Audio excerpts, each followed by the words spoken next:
Bwana Yesu, ninakushukuru kwa ajili ya jioni ya leo iliyokubarika na ipata kibali mbele zako. Watoto wako tumekusanyika katika madhabahu yako, tunahitaji kujifunza kutoka kwako. Lakini Bwana Yesu, tunategemea neema yako na mafundisho yako. Bwana Yesu, tukemee, tukumbushe, tufundishe, tuongoze. Pende kama Mungu unavyotaka mwenyewe.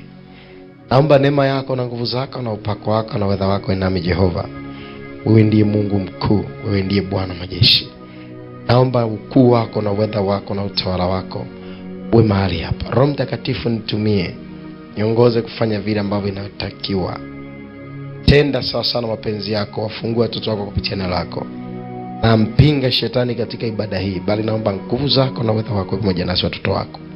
Katika jina la Yesu Kristo wa Nazareti. Asante kwa kuwa uko mahali hapa. Nami nampinga shetani katika ibada hii, bali ifanyike kama Mungu upendavyo. Kwa jina la Yesu Kristo wa Nazareti hai. Amen. Sawa. Somo nililoliweka baada ya kusikia maelekezo kutoka kwa Roho Mtakatifu, mimi nikatengeneza somo. Baada ya Roho Mtakatifu kuongea na mimi mambo mengi, nikatengeneza somo ili sasa niliweke vizuri kiwezekana na wewe uelewe. Fanye Mungu kuwa kipaumbele chako kwenye maisha yako ili uifikie hatima yako. Fanye Mungu kuwa kipaumbele chako kwenye maisha yako ili uifikie hatima yako. Fanye Mungu kuwa kipaumbele chako kwenye maisha yako ili uifikie hatima yako. Bwana Yesu asifiwe. Sawa, lakini kuna kitu Roho Mtakatifu alikuwa ananifundisha hapa. Alikuwa ananifundisha kwa habari ya kufikia hatima. Inawezekana Mungu amekuonyesha au hajakuonyesha, lakini ni namna gani unaweza kuifikia hatima ya kwako. Sasa jambo mojawapo ambalo linawakwamisha watu wengi sana kutokufikia hatima ni kwa sababu Mungu sio kipaumbele kwao katika maisha yao. Bwana Yesu asifiwe. Haleluya. Na unisikilize vizuri, kwa sababu inawezekana kuna kitu Mungu akasema na wewe kupitia hili somo ambalo mimi mwenyewe nimejifunza.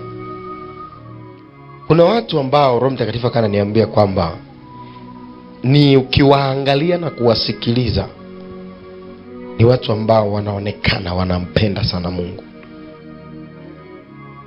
Yaani mtu akikuangalia, akikusikiliza unavyosema, ni kweli wewe unampenda sana Mungu. Lakini Mungu sio kipaumbele. So kuna kumpenda sana Mungu, lakini sio kipaumbele.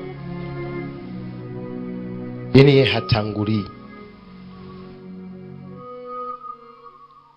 Yaani hicho ndo Mungu akasema, na hii ndio sababu wanasema Mungu sana, lakini mabadiliko ni machache, na Mungu kuonekana kwenye maisha yao ni kwa uchache sana, kwa sababu sio kipaumbele. Tunaelewana vizuri? Bwana Yesu asifiwe sana.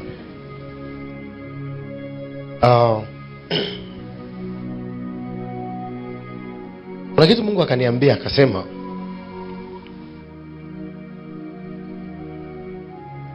wakati fulani Mungu anaweza akakusemesha jambo. Maneno na nukuu Roho Mtakatifu alikuwa ananiambia. Anaweza akakusemesha jambo fulani kwamba ulifanye.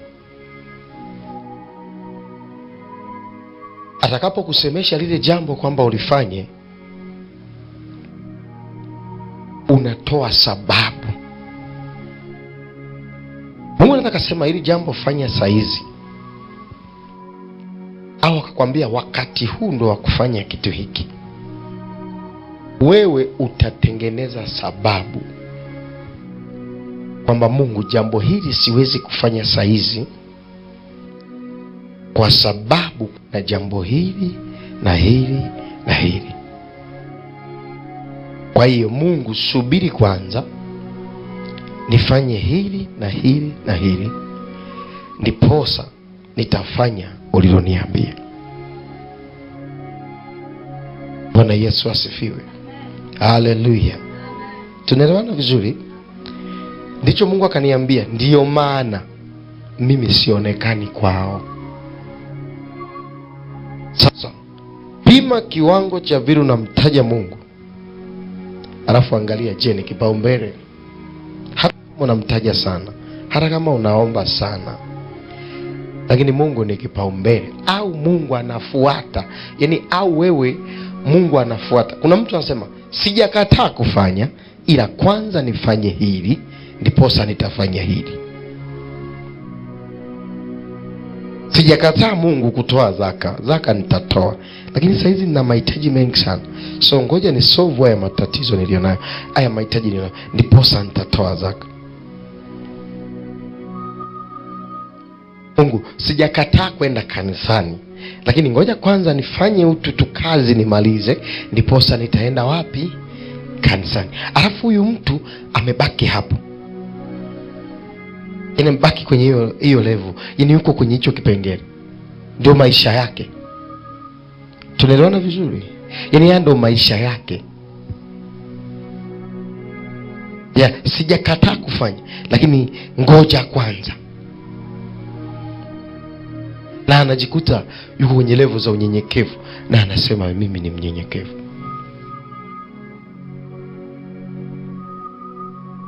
Haleluya. Bwana Yesu asifiwe. Haleluya. Roho Mtakatifu alipokuwa ananifundisha mambo haya, nikaanza kujiangalia mimi mwenyewe. Alafu nilipoanza kujiangalia mwenyewe, nikafikiri mambo mengi sana. Lakini ikiwa hiyo siku ambapo Mungu alikuwa amenituma siku ya Jumanne kuongea ndani kwamba kuna watu Mungu sio kipaumbele kwao. Bwana Yesu asifiwe. Haleluya.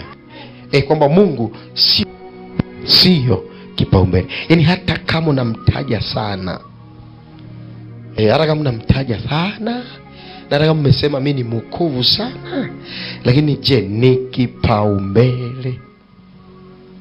Ndiye anayepewa nafasi ya kwanza, ndiye anayesikilizwa kwanza.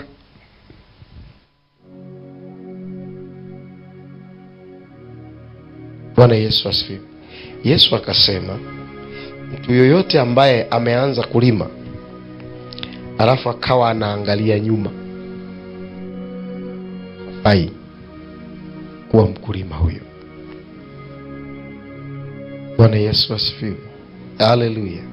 Yaani kama umeanza kulima alafu nalimu naangalia ulipolima, yani nimelima pote hapa, Mungu anasema wewe humfai. Bwana akaniambia hivi, ukisikia sauti yangu inakwambia toa sadaka hiyo, kuangalia nyuma ni kule unakosema lakini nina shida, sina kitu fulani. Yaani ukishaanza kusema lakini sina kitu fulani, lakini kwa sasa watoto watakula nini? Lakini hapo hapo umesikia Bwana anasema ndani yako fanya kitu fulani, alafu wewe baada ya kufanya unakimbia kusema hiki nilicho nacho kingenisaidia kufanya kitu fulani. Ndipo unamtoa Mungu kwenye nafasi yake ya kwamba yeye haoni ulivyo. Na hiyo ndio maana kwamba sio kipaumbele. Mungu akaniambia hii ndio inafanya maisha ya wengi yasibadilike. Tunaelewana vizuri? Bwana Yesu asifiwe. Haleluya. Kwa sababu gani? Mawazo ya Mungu sio ya mwanadamu. Yaani kile kitu ambacho Mungu yeye anakuwazia hakifanani na unachowaza. Yaani unawaza kingine na Mungu anawaza kingine. Anapotaka kukusaidia wewe unamkataa. Unamkataa kisiasa. Na wengi sasa wamejikuta pale waliposema Mungu wanasema sijakataa kwenda kanisani, lakini ngoja nimalizie kakazi yaka. Alafu atapomaliza kakazi anakuja kuangalia muda, anakuja kukuta muda umeenda. Anasema sasa hii muda umeshaenda, basi taenda siku nyingine. Hajui kwamba tayari amemkataa Mungu. Ameikataa sauti yake iliyokuja kumkumbusha kwamba saa hii ni muda wa ibada. Akatoa sababu, akasema subiri kwanza nimalizie kazi yake. Alafu baadaye anakuja kuangalia muda, anakuja kukuta muda umeenda.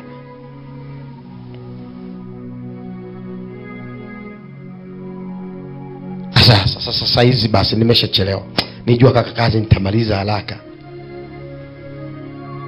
Ngoja nikuulize swali. Hivi kwa akili yako ilivyo, wewe unafikiri hayo maneno unaweza kumwambia Mungu hayo? Yaani jitafakari tu fahamu wako. Sihitaji unisikilize mimi mchungaji. Wewe jitafakari, mngekuwa mmekaa na Mungu kikao. Hivi angeweza kukusikiliza hayo maneno? Akusikilize kwa sababu Mungu ni nani yako? Yaani umemzoea kwa kiwango gani? Yaani umemzoea mpaka umefika wapi yani? Unaweza ukampa yeye agenda. Yaani akisema yeye na wewe unasema. Alafu unafikiri utaiona hatima yako. Unafikiri Mungu kuna mahali atakufikisha. Sasa Mungu anapokufunulia siri ya jambo fulani, anakupenda. Ndio maana wakati fulani niliwahi kuwafundisha kwamba kuna watu ambao wanajitia moyo kwenye wokovu. Yaani mtu amekaa anajitia moyo ambao yaani unajua tunajitia moyo kutoka kwenye neno la Mungu ambalo ametuambia. La sasa hatujitii moyo kwa matumaini. Sana mgonjwa ambaye ni wa ukimwi, unajua kabisa ukimwi hauponi, lakini tunamtia moyo ili aendelee kuwa hai. Lakini tunafahamu kabisa kwamba hauponi. Halo? Bwana Yesu asifiwe. Unaelewa mtu wa Mungu? Haleluya. Ni pale utakapoweka badiliko ndani yako. Kubadilika kwanza kuitii sauti ya Mungu, hata kama imekuja kwenye mazingira ambayo yanakukataa. Na nisikia ninachosema. Yaani uitii sauti ya Mungu hata kama imekuja kwenye mazingira ambayo yanakukataa. Ndipo unaona kuna mtu ambaye kwenye Biblia aliambiwa alime jangwani. Bwana Yesu asifiwe. Akalima na akavuna sana. Wapi? Jangwani. Bwana Yesu asifiwe. Angeangalia nyuma tu kwamba unajua hapa sasa Mungu ni jangwa. Unajua hapa sasa Mungu si. Yaani kuna vitu ambavyo nafikiri watu wengine tunahisi tuko na Mungu na ondoa hali ya kujikubali. Na nisikia. Ondoa hali ya kujiona wewe ndio una Mungu. Yaani ondoa hali ya kujiona wewe ndio kiroho kupita wengine. Ondoa. Niwaambia usijipe uhakika wa kwamba uko sawa sawa isipokuwa Mungu amekuambia uko sawa sawa.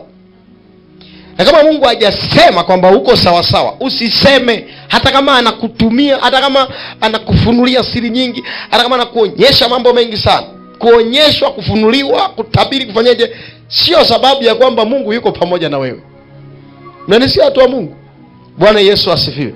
Lakini lazima ujue kuichunguza hali yako ya kiroho na Mungu kwenye safari yako ya kufikia hatima.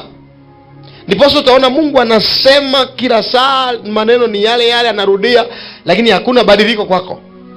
Sasa unajiuliza, mbona Mungu anasema na mimi mara nyingi? Mbona Mungu anaongea, anasema itakuwa hivi lakini haitokei? Wakati alipokuja kuleta majibu ulimkataa. Ulisema subiri kwanza. Bwana Yesu asifiwe. Haleluya. Hii ndio sababu shetani pia wanagombana na neno la Mungu. Yaani ukitaka kuanza kuhubiri tu, vita zinaanza. Ni kwa sababu anajua kabisa kuna watu watatoka mahali. Yaani kama unajua kuna mahali ulimwambia Mungu ngoja kwanza, inakubidi uende kwenye rehema. Mwambie nisamee sasa nitatii. Tunaelewana vizuri? Bwana Yesu asifiwe. Mwambie nisamee sasa nitatii. Kwa sababu mimi alipokuwa ananifundisha sasa mwanangu, mimi nasimama kwenye neno. Kile nilichoagiza ndicho mtu afanye. Akifanya tofauti na nilivyomwambia, hata kama amefanya, akifanya kidogo tofauti na nilipotaka afanye, mimi sijibu chochote. Na nisikia, Bwana Yesu asifiwe, haleluya. Yaani kama mimi nilisema uombe risali moja, wewe ukao unatoa akakupa msukumo wa kuomba risali moja, wewe ukatoa sababu ya kwamba mimi nimechoka sana, leo siwezi kuomba muda mrefu, nitaomba kidogo nilale. Mungu anasema kile ambacho ulitakiwa ukipokee siku hilo ukipokee, kwa sababu kile ulichoagizwa kufanya umefanya kwa ulegevu. Biblia inasema alaaniwe mtu yule afanye kazi ya Mungu kwa nini? Kwa ulegevu. Haleluya. Bwana Yesu asifiwe. Tunaelewana watu wa Mungu? Tunaenda pamoja? Sasa lazima ukae ujichunguze maisha yako. Ni mtu wa ngoja kwanza, lakini. Yaani lakini ngoja kwanza, hayo ni maneno ya shetani. Hebu sema lakini. Yaani ukishaona tu Mungu anasema, alafu ndani yako linakuja neno lakini au ngoja kwanza, jua tu tayari shetani amefika kwenye kukupindua au kulipindua neno la Mungu moyoni mwako. Mungu akanipa kitabu hiki hapa, kitabu cha Ufunuo wa Yohana 21. Amina. Ufunuo sura ya 21 mstari wa 3 hadi wa 8. 21:3 hadi 8, ndio. Nikasikia sauti kubwa kutoka katika kile kiti cha enzi ikisema. Nikasikia sauti kubwa kutoka katika kile kiti cha enzi ikisema, tazama maskani ya Mungu ni pamoja na wanadamu. Tazama maskani ya Mungu ni pamoja na wanadamu. Naye atafanya maskani yake pamoja nao. Naye atafanya maskani yake pamoja nao. Amen. Nisikilize kwanza. Naye atafanya maskani yake pamoja na wanadamu. Yaani Mungu atafanya makazi, yaani maisha yake na kukaa kwake atafanya pamoja na wanadamu. Na maana Mungu anacho plani au alichokuwa na kiplani kwamba sasa maisha yangu ni kwenda kukaa na wanadamu, yaani muda wote awe na wewe. Tunaelewana vizuri? Bwana Yesu asifiwe. Na kama yeye anatengeneza maskani yake na kuwa pamoja na wewe, nini kinaendelea? Soma mtumishi.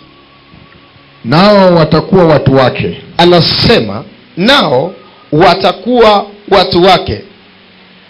Naye Mungu mwenyewe atakuwa pamoja nao. Naye Mungu mwenyewe atakuwa pamoja nao, ndiyo. Naye atafuta kila chozi katika macho yao. Naye atafuta kila chozi katika macho yao. Wala mauti haitakuwapo tena. Wala mauti haitakuwapo tena. Wala maombolezo. Wala maombolezo. Wala kilio. Wala kilio. Wala maumivu. Wala maumivu hayatakuwapo tena. Hayatakuwapo tena.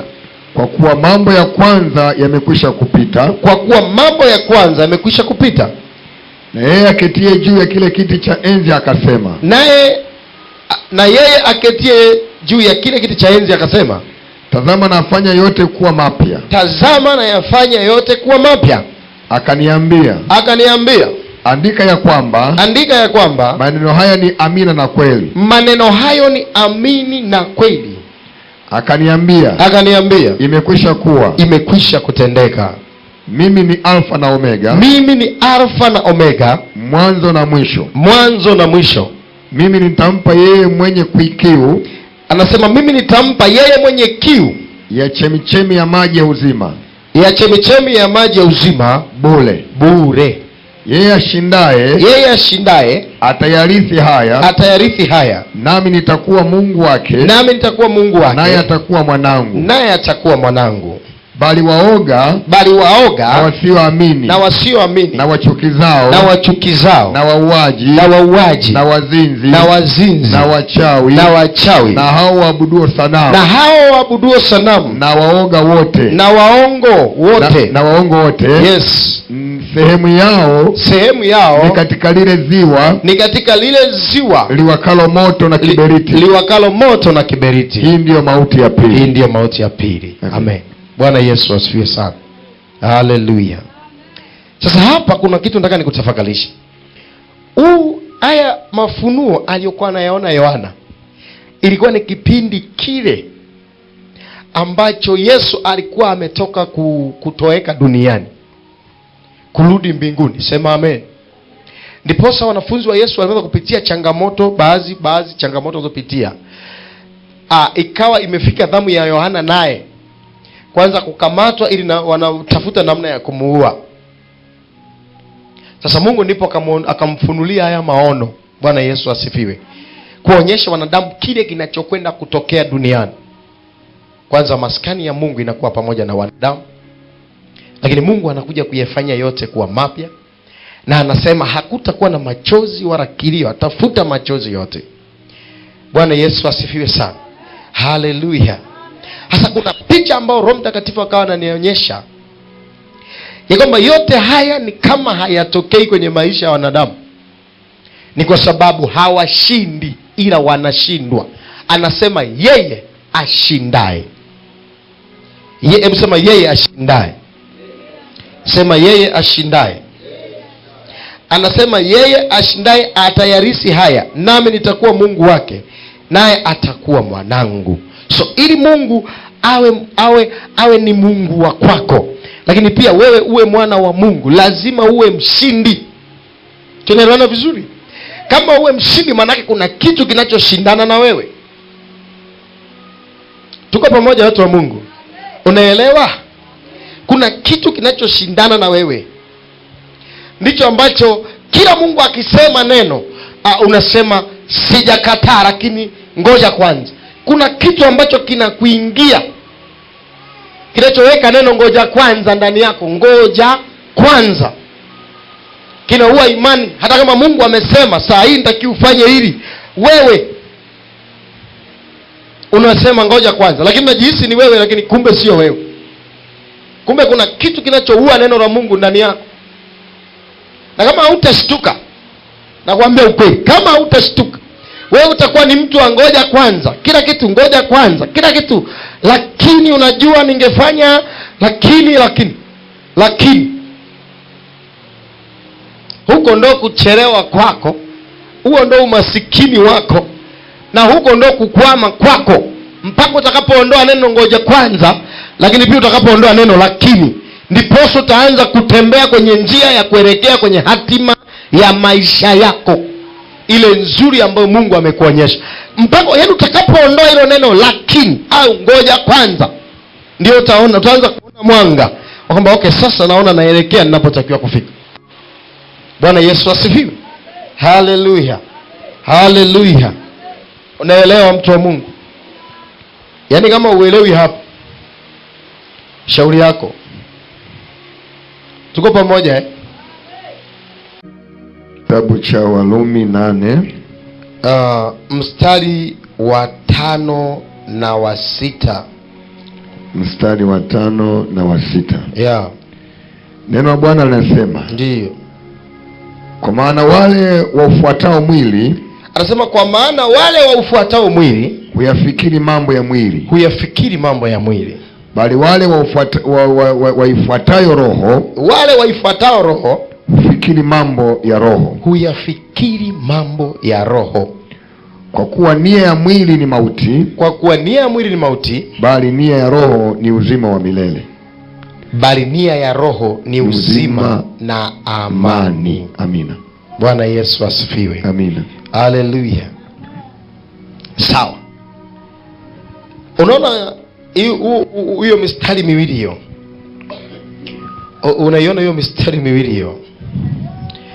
Biblia inasema kwa maana wale wafuatao mwili huyafikiri mambo ya mwili. Sasa hapa tukishasema wale wanaofuata mwili wanafikiri mambo ya mwili, yaani hapa mwili unawekwa kwenye mambo yanayoonekana. Na nisikia ninachosema? Yaani mwili umewekwa kwenye vitu vinavyoonekana, yaani vinavyoonekana au mazingira ulionayo. Wale wanaofuata mambo ya mwili huyafikiri mambo ya mwili. Bwana Yesu asifiwe. Wanaofuata mwili wanafikiri mambo ya mwili. Kwa mfano, mtu anasema leo nimesikia msukumo wa kufunga. Anasema lakini jana sikula, kwa hiyo leo sitafunga kwa sababu jana sikula. Huyo yuko mwilini. Bwana Yesu asifiwe. Haleluya. Usisahau lile neno lakini. Lakini.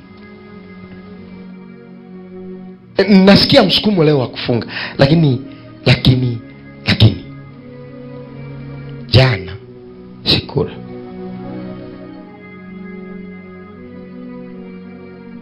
Unakutana na ile linasema kwa maana wale waufuatao mwili huyafikiri mambo ya mwili.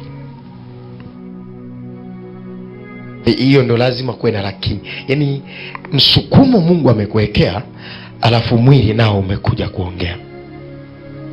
Unasema utanitesa sana, utakonda sana, jana ukula, kwa maana hiyo leo sifungi, sababu ni mwili. Bwana Yesu asifiwe. Bali wale waifuatao roho huyafikiri mambo ya roho. Hapa sasa roho amesema wale wanaofikiri mambo ya roho. Roho ameweka msukumo wa kufunga. Mwili unasema jana ukula. Wa roho wanacho cha kujibu, wanasema kwa maana mtu hataishi kwa mkate tu. Unanisikia ninachosema? Bwana Yesu asifiwe. Wa rohoni ndio wana neno hilo. Bwana Yesu asifiwe. Kwamba kuishi kwangu hakutegemei mkate tu. Yaani hakutegemei jana nilikula au sikula, ila kwa neno la Bwana naweza kuishi.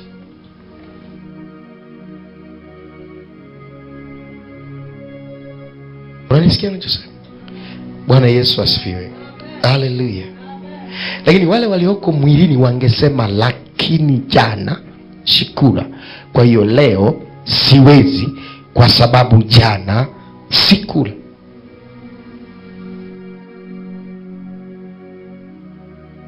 Lakini walooni wanasema Bwana amenisukuma leo nifunge, hata kama mwili utasema kwa maana mtu hataishi kwa mkate, kwa chakula tu, ila neno la Bwana. Kwa sababu Mungu akisema ufe, hata kama unakula vizuri unakufa. Tunaelewana watu wa Mungu? Bwana Yesu asifiwe. Hata kama ndani umetunza gara la vyakula vingi sana, vya kila aina vizuri, vya kila rangi, lakini yule anayekula vibaya anaweza akaendelea kuishi, na yule anayekula vizuri akawai. Tunaenda sawa sawa watu wa Mungu? Bwana Yesu asifiwe. Haleluya.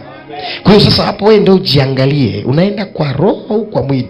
Kwa sababu Mungu akisema ni nini unachosikiliza, unachofikiri ni cha mwili, ni cha roho. Alafu watu wa Mungu sikiliza,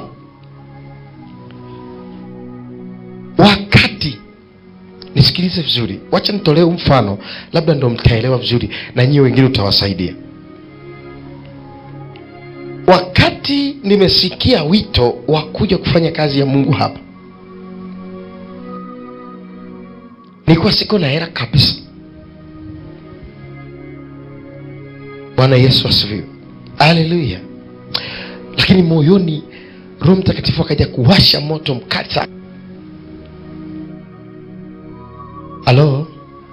Na nakwambia ukweli kabisa, mwili nao ulijiinua kuniuliza, hasa kuru unakwenda wewe ni mgeni, hauna balance, hauna kiasi chochote cha pesa kwamba labda ukifika kule kikakusaidia. Sasa unaendaje? Bwana Yesu asifiwe. Haleluya. Litupa shida kwanza, likatusumbua, lakini baadaye nafikiri mke wangu naye alikataa, akagoma kabisa kwamba hapana, kwa hali hii hapana. Bwana Yesu asifiwe. Haleluya. ikabidi nije nichungulie kwanza mazingira yamekaeje, labda na nikajishikiza kwenye kakazi kokote, ili nikifika mwili, hebu sema mwili,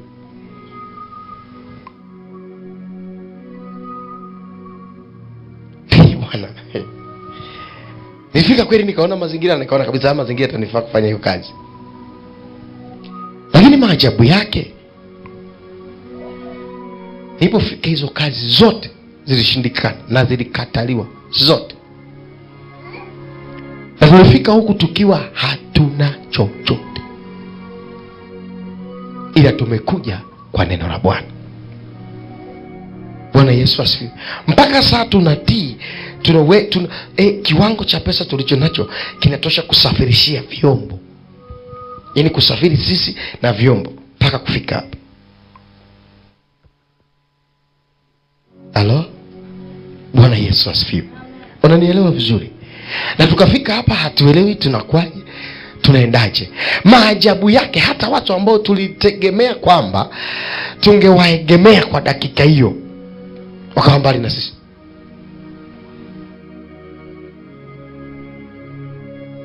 Haleluya, Bwana Yesu asifiwe. Haleluya. Lakini kumbe Mungu alikuwa anatufundisha kumtegemea. Mmenielewa? Lakini pia sio kujiangalia, tuangalie Mungu. Yaani uangalie Mungu vile alivyo mkuu kwenye maisha yako. Yaani mpe Mungu kwanza, yaani tazama kwanza ukubwa wake, alafu ndipo wewe urudi kujiuliza. Yaani angalia kwanza Mungu alivyo mkubwa, alafu ukishaona ukubwa wa Mungu ndiposa ujiangalie wewe na machangamoto yako unayoyaona. Je, hizi changamoto ninazozungumza Mungu ameshindwa kuzitatua? Yaani hawezi. Zinategemea tu uwezo wangu wa kujiangaisha. Yaani kwamba mimi nisipojiangaisha, je, Mungu hatofanya? Yaani usipopambana wewe, je, Mungu hawezi kufanya? Au ukisimama kwenye sauti yake ukatimiza alichokuambia. Kwa mfano, saa ile Mungu anakuambia hii sadaka ulionayo peleka kanisani, wewe unaanza kusema lakini sina chakula leo, tutakula nini? Je, Mungu hawezi kukupa hicho chakula ikiwa yeye amesema peleka? Je, hajaona kwamba huna? Sasa ni nini kilicho kipaumbele kwako kwenye maisha yako? Ni nini kipaumbele?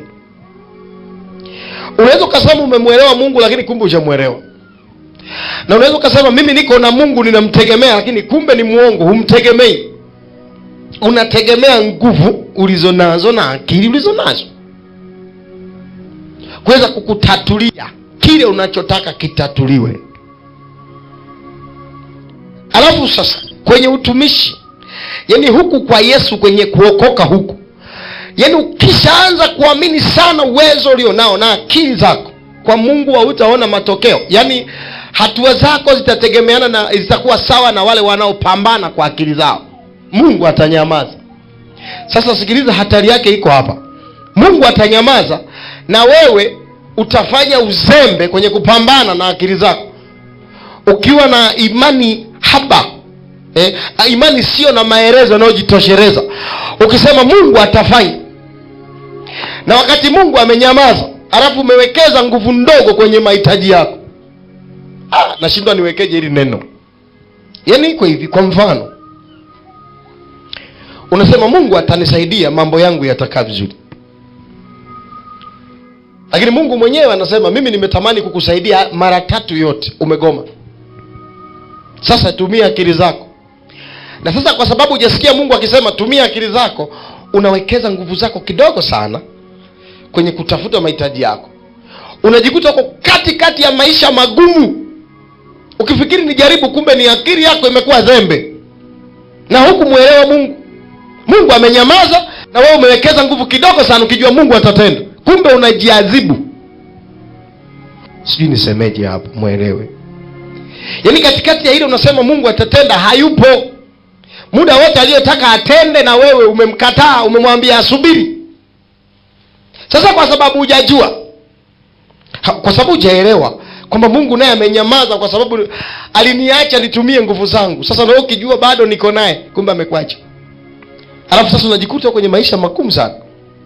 Na unasema Mungu mbona hanisaidii? Mungu anasema ungeendelea kuwekeza tu kwenye uwezo wa nguvu zako, kwa sababu wakati nilipokutaka mimi ulisema nisubiri kwanza.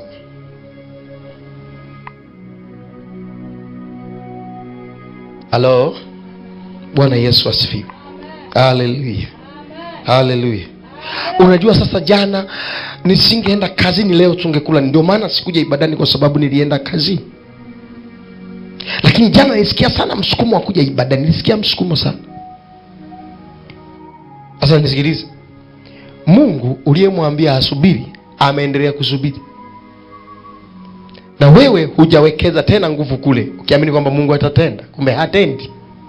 Sasa angalia, kwenye nguvu zako hujawekeza sana, na kwa Mungu nako hujawekeza sana. Ila moyoni mwako unajitia moyo kwamba Mungu yuko na mimi, lakini yeye yuko na wewe.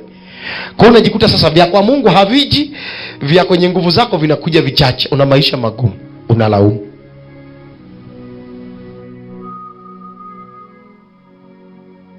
Bwana Yesu asifiwe. Hiyo point imeeleweka eh?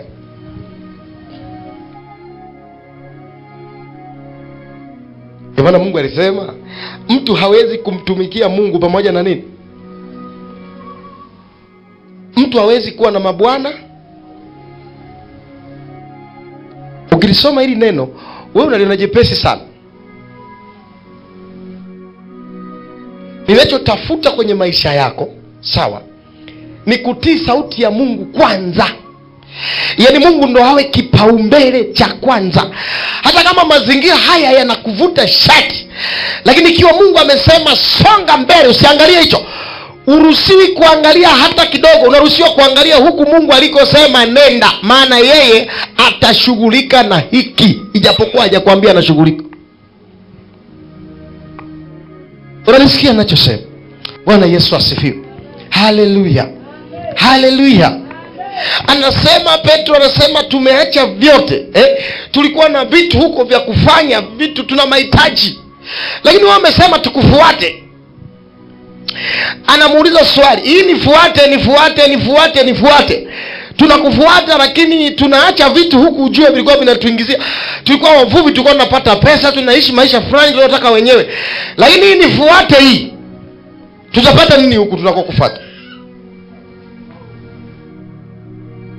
Akasema duniani mara 100 na mbinguni mtapata uzima milele. So huku wanakoishi huku kwa Yesu huku wametii neno. Na nisikia anachosema. Walipofikiri sasa walitaka tu kupata picha kwanza. Je, hivi tukitii neno lako na nifuate, alafu tukaacha maisha yetu huku, nadhani huku nyuma tunaacha watoto, tunaacha vitu kibao huku nyuma, tunaacha vitu vingi sana, tunapata nini kwako huku? Tunaishije huku? Bwana Yesu asifiwe. Sasa hapa katikati walikuwa wanaondoa neno lakini au subiri kwanza. Wangesema kukufuata hakuna shida, tunakufuata, lakini subiri kwanza tutengeneze huku, ndipo tukishaweka sawa huku tutakufuata. Kama nyie mnavyosema saa hizi, subiri kwanza lakini.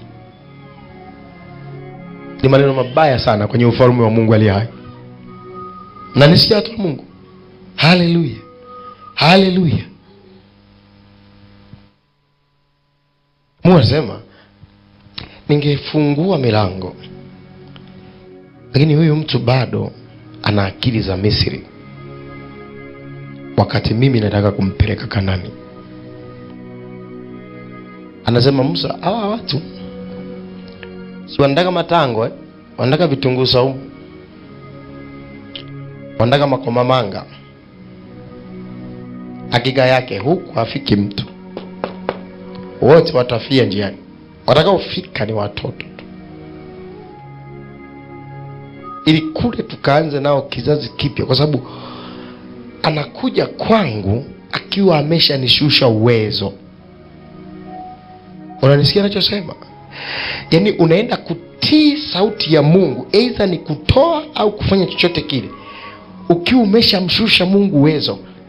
Hivi ni kama naziona akili za watu, yani unasema ni kweli tunasali, lakini sasa akili za kuambiwa changanya na zako.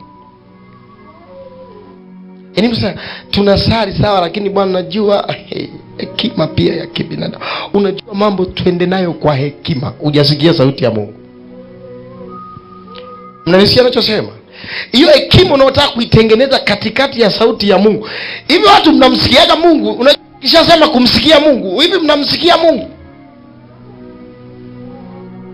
Sio tunatiana tu ukasema unajua Bwana ameniambia. Bwana amekwambia, unajua Bwana akisema inakuaje?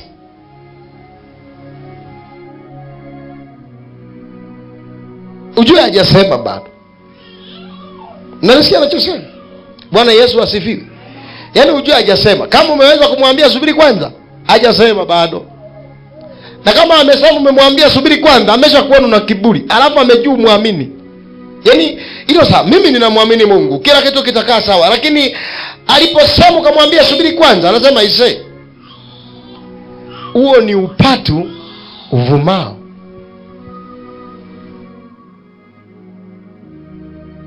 Ishaba iliayo. Kwa sababu unaniambia una imani, unamwamini Mungu katika uongo. Yaani unamwamini Mungu kwa uongo. Si ni kweli? Unamwamini Mungu uongo. Uongo. Uongo. Uongo. Yaani uongo. Watu wa Mungu, nisikilizeni vizuri sana, itawasaidia. Tulipofika na mke wangu mimi huko, tulikuwa hatuna kitu chochote. Lakini pia hatukuwa na maandalizi yoyote.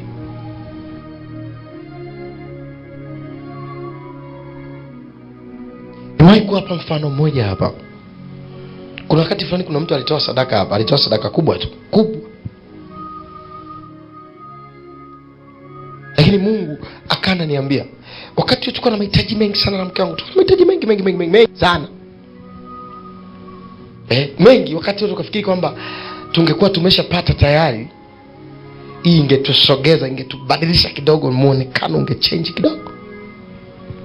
Lakini huwezi kuamini, Mungu akaniambia hii pesa haikuhusu. Unanisikia tu Mungu? Hai. Sasa hatari yangu ingekuwa wapi? Lakini unanielewa? Mungu anaposema peleka pale, unasema lakini.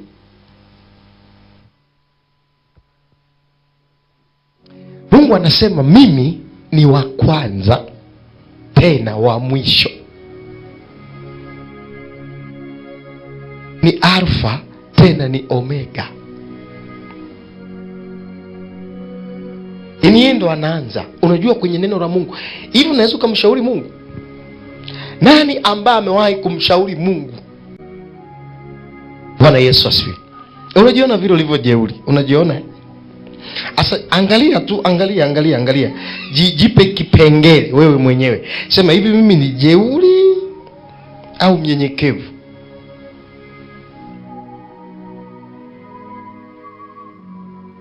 Bwana Yesu asifiwe. Haleluya.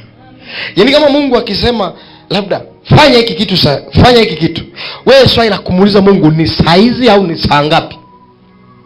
Mnanisikia ninachosema? Bwana Yesu asifiwe. Haleluya. Sasa sio unasema Mungu amesema nifanye kitu fulani, tunakuuliza lini. Unasema nafikiri ni muda wowote tu. Wewe ndio unatujibu nafikiri ni muda wowote tu, nitakapokuwa sawa nikifanya. Aliyekwambia muda wowote ni nani?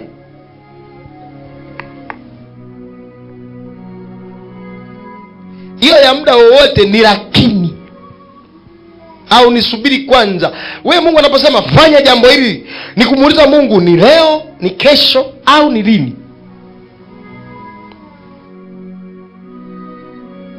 Bwana Yesu asifiwe. Haleluya. Kuna siku moja niliota ndoto moja, nikaona kuna kitu kibaya kinaingizwa ndani ya mwanangu. Nilipoota ile ndoto asubuhi nifedhesha sana, nikaingia kwenye maombi. Niliomba sana. Baadaye nikapata majibu kwamba nenda umtolee sadaka mtoto wako, kupinga hicho anachotaka kumwekea kisikubali kukaa ndani yake. Halo? Bwana Yesu asifiwe. Haleluya. Sasa niposikia pale, akili yangu moja kwa moja ikasema hapa nitakiwa nipate 100,000. Unaelewana vizuri? Sasa nilipokuwa nafikiri vile, nashukuru Roho Mtakatifu sasa kwa huruma zake akanirudia akasema inatakiwa ufanye leo, sio jambo la kulala hilo. Mimi nilifikiri kwamba nitakiwa nijikusanye mpaka nitakapopata kiasi fulani ndo nitoe. Kosa langu ni kwamba sikumuuliza Mungu ni lini na ni kiasi gani. Nikaendelea kujitia moyo nikijipangia muda wangu. Yaani nataka kufanya jambo ambalo Mungu amesema kwa muda nao utaka. Kumbe nataka kupishana na wingu, alafu jambo hilo nikichelewa tu nimepishana na wingu.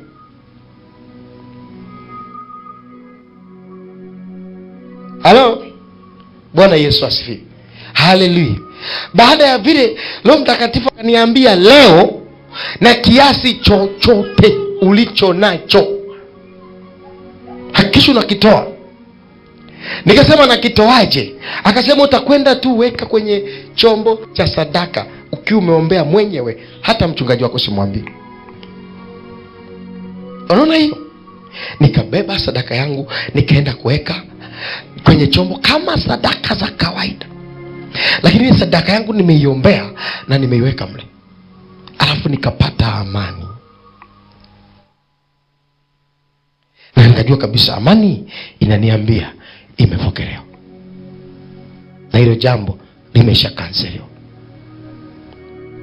Unaelewa mtu wa Mungu? Bwana Yesu asifiwe. Haleluya. Kwa nini unajipangia kwenye sauti ya Mungu? Kwa nini Mungu anasema na wewe unasema? Kwa nini Mungu akisema wewe unaanza kusema hii itakuwa mwakani? Mwakani ni nini? Yeye amesema lini? Hawezi kusema saizi kwa sababu naye mwenyewe anaona vile nilivyo. Wewe anaonaje? Anaona vile ulivyo. Unajua Mungu anakuonaje? Aonavyo Mungu si kama sisi tunavyoona. Wewe kuna mahali unaweza kuwa unaona uko jangwani, Mungu anaona uko kwenye baraka. Uko mahali ambapo mvua zinanyesha, uko mahali pazuri. Wewe unaona jangwa. Kwa nini? Kwa sababu wakati mwingine shetani anakutengenezea jangwa. Yaani mahali ambapo pana jangwa, shetani anatengeneza jangwa. Na wewe unaona ni jangwa, lakini Mungu anaona hakuna jangwa hapo.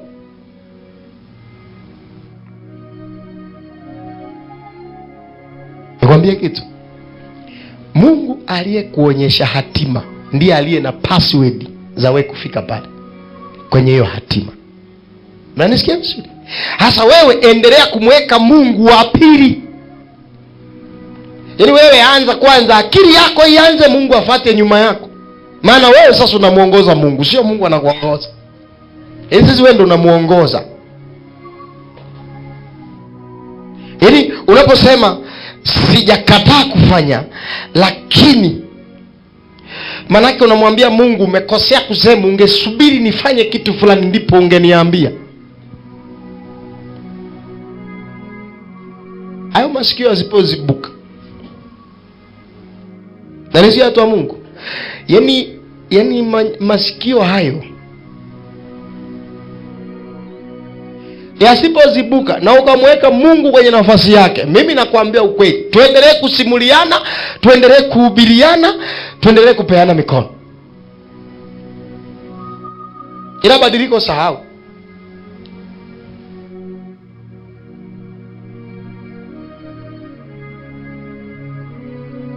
Nikufundisha kitu sasa.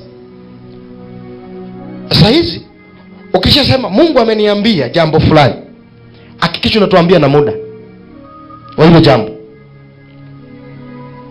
Ibrahimu anaambiwa atapata mtoto, lakini mwakani majira kama haya. Usiseme Mungu ameniambia nafikiri itakapokuwa na Unanisikia mtu wa Mungu? Muda ambao Mungu amekuambia kwenye hilo alilokuambia ni muhimu sana.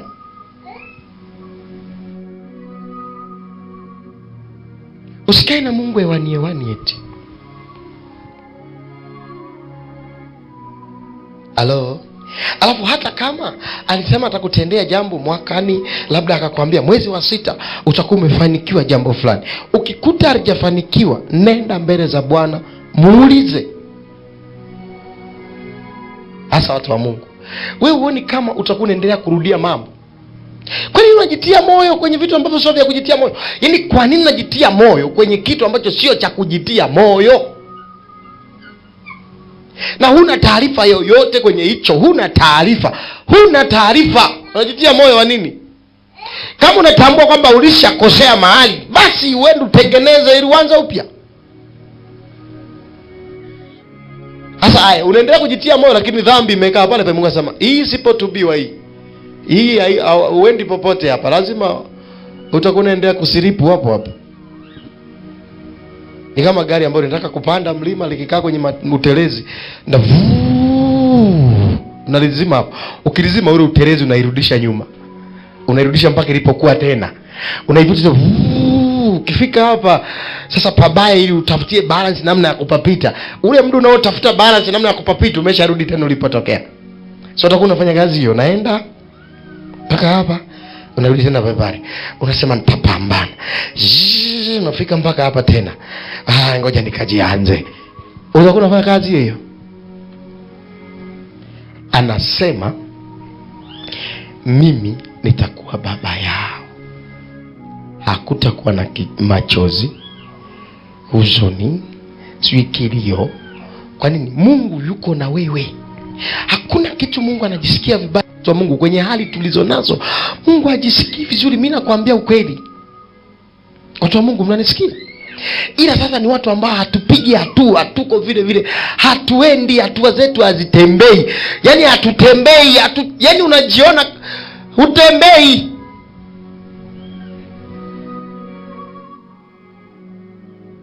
Yaani hutembei. Yaani si kama unajiona, yaani lazima unaona unatembea. Yaani mabadiliko ndio atakayokuwa anakuonyesha kwamba wewe unatembea. Sasa kwa kweli mwaka jana hapana, mwaka ulikuwa mgumu sana, lakini mwaka huu namshukuru Mungu. Na mwaka ujao tena namshukuru Mungu. Na mwaka ujao mpaka tunaanza kuona sasa sio yule tulikuwa tunamsema tena, ni mwingine. Sasa umetambua kinachokurudisha nyuma? Ni ngoja kwanza. Kwenye sauti ya Mungu unaweka neno ngoja kwanza. Subiri kwanza. Ngoja kwanza. Unaweka neno lakini. Ni kweli Bwana amesema lakini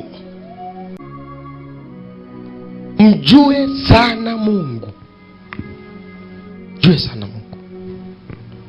Mjue sana Mungu ili uwe na amani. Ndivyo mema yatakuja.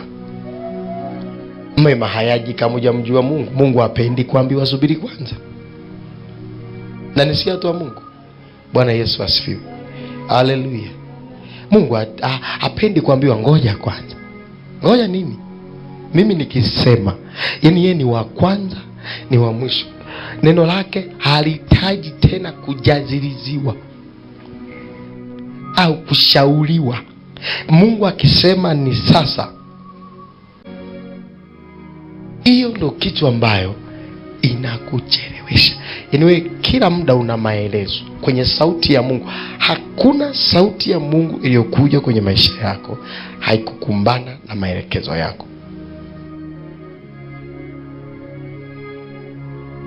Hawezi kuwa baba, maana hii kitu anachosema hapa kwamba atakuwa baba, yeye ni Alfa na Omega, atayafanya mambo yetu yote kuwa mapya, hayatatokea ikiwa tu yeye akisema na wewe unasema. Halo, Bwana Yesu asifiwe. Watu wa Mungu, tunaelewana? Ni unashika, lakini kama Mungu ameleta somo hili na kutuonyesha mahali tunachelewa. Maeneo mengine yapo, lakini hilo nalo Mungu anasema. Unajua kuna vitu vingine ukakaa hivi wewe mwenyewe kwanza jiulize, mchungaji kama hiki angekipata wapi? Usikute hata mimi mwenyewe kuna baadhi ya maeneo nilikuwa ni, lakini nilikuwa subiri kwanza. Si ni kweli? Bwana Yesu asifiwe. Lazima ukae tu ujiulize kwamba yeye anayakuta wapi haya kama sio Mungu amesema ndani yake. Kwa nini kila neno lako wewe lina neno ambalo Mungu anasema kwako yote mpaka uwekee sababu? Kwa nini? Kwa nini mengine usinyooke moja kwa moja tu kuyafanya? Yaani kwa nini usimwachie yeye na viumbe Mungu umeniambia nifanye hili saa hizi. Sasa mimi nafanya, mengine nimekuachia wewe. Kwa nini? Alafu tukiwa tunazisubiri hatima zetu kwa hamu sana, lakini kumbe njia ambazo Mungu ametuwekea tuzifikie hatima tunazikataa. Tunampa Mungu sababu, tunamsubirisha Mungu.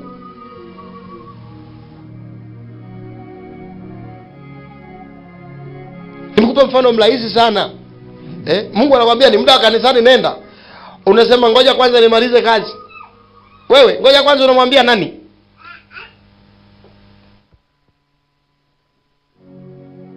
Unataka niwaambia?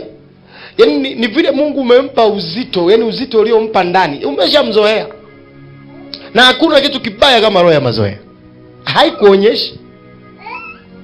Haikuonyeshi kwamba wewe ukoje. Yaani muda wote unaona tu kama wewe uko sawa, lakini kumbe hauko sawa, hata hauko sawa. Kama unaweza kumwambia Mungu ngoja kwanza. Alafu huyu Roho Mtakatifu tunaomba atuongoze wakati wote, ndio maana huwa anaondoka mapema sana. Kwa sababu hata akikupa msukumo wa kufanya jambo, unampa na sababu.